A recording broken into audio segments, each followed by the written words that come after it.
I have seen a lot in my job as a pastor, a lot of grief and unnecessary turmoil with individuals and families near the end of life. A lot of that turmoil and grief could be taken care of by pre-planning and by discussions. And I think first and foremost, one of the things a doula does is normalizes everything.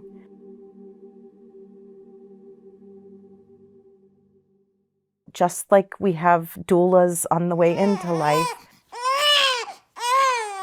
we need doulas on the way out of life.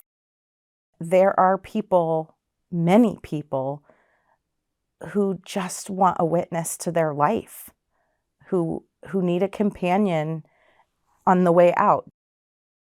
When I sit down with someone to start talking about, advanced care planning and their end-of-life journey, I always start with, what have your experiences been to this point?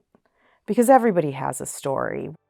For instance, they might have had to make the difficult decision to take a parent off life support, which is a grueling decision.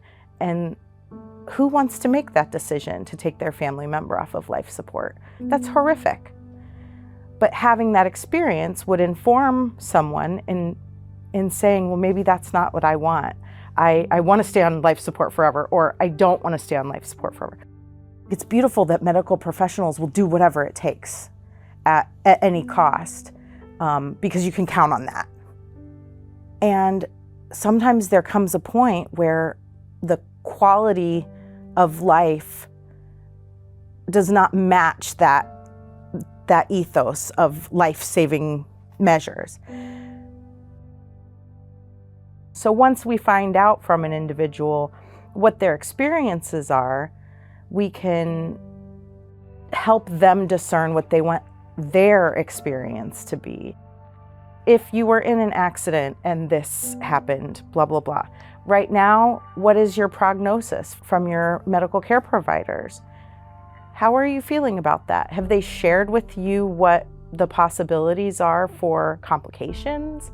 If-then statements. If this happened, then what do you think you might want to do? And I think it's actually very empowering for individuals to be able to say, I don't want this, or I do want that. And you feel less of a victim to the end of your life. I wanted to be a part of the process of facilitating tough conversations and normalizing and being present for someone, instead of just kind of like walking blindly into the dark. It is the most humbling and powerful work that I can imagine. The ability to just journey with people in their raw state, it is an honor. It's just a gift.